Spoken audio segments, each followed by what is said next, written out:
Enter the shadowy world of medicinal cannibalism. When eating the long dead was a thing.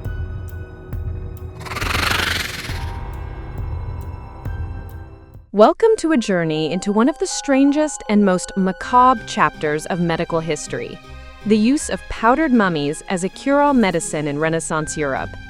Today we explore how crushed human remains, stolen from Egyptian tombs and even local graves, were ground into powders and tinctures believed to heal everything from epilepsy to internal bleeding.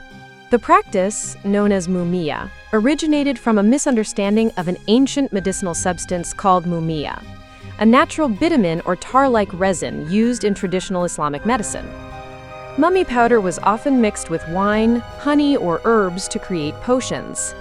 Some recipes called for ointments made from human fat or powdered skull to treat wounds and headaches. The belief was rooted in the doctrine of signatures, the idea that like cures like. Powdered skull was thought to cure head ailments, while blood was used to treat blood diseases. As demand grew, grave robbers and smugglers supplied mummies and human remains from Egyptian tombs and local execution sites. The trade became lucrative, but also led to the use of more recent corpses, sometimes freshly embalmed or even desiccated bodies, raising ethical concerns. During the Renaissance and earlier medieval periods, grave robbing was a serious crime often punishable by heavy fines or corporal punishment, depending on the region and local laws. Enforcement was challenging due to limited policing, but local authorities and church officials sometimes imposed harsh penalties to deter the practice, including public shaming, fines, imprisonment, or even death in extreme cases. Grave robbing was often linked to body snatching for medical dissection or the illicit trade in human remains, which further complicated enforcement. Ow! Grave robbing is against the law. At least use my body parts for medical purposes. Sorry, Nonna. Archaeological and historical research indicates that grave reopening and robbing were sometimes culturally motivated, and not always driven by greed, with some graves reopened to retrieve heirlooms or ritual objects. However, the desecration of graves for medicinal purposes, such as sourcing mummies or human remains for powder, was part of this broader context of grave violations. By the 18th century, advances in medical science and changing ethical views led to the decline of mummy medicine. Though the practice seems grotesque today, it reflects humanity's enduring quest for healing and the blurred lines between superstition and science. The story of powdered mummies reminds us how medical knowledge evolves and how cultural beliefs shape treatments. The use of human remains in medicine raised ethical questions even in its time, but the lucrative trade and strong belief in its efficacy kept the practice alive.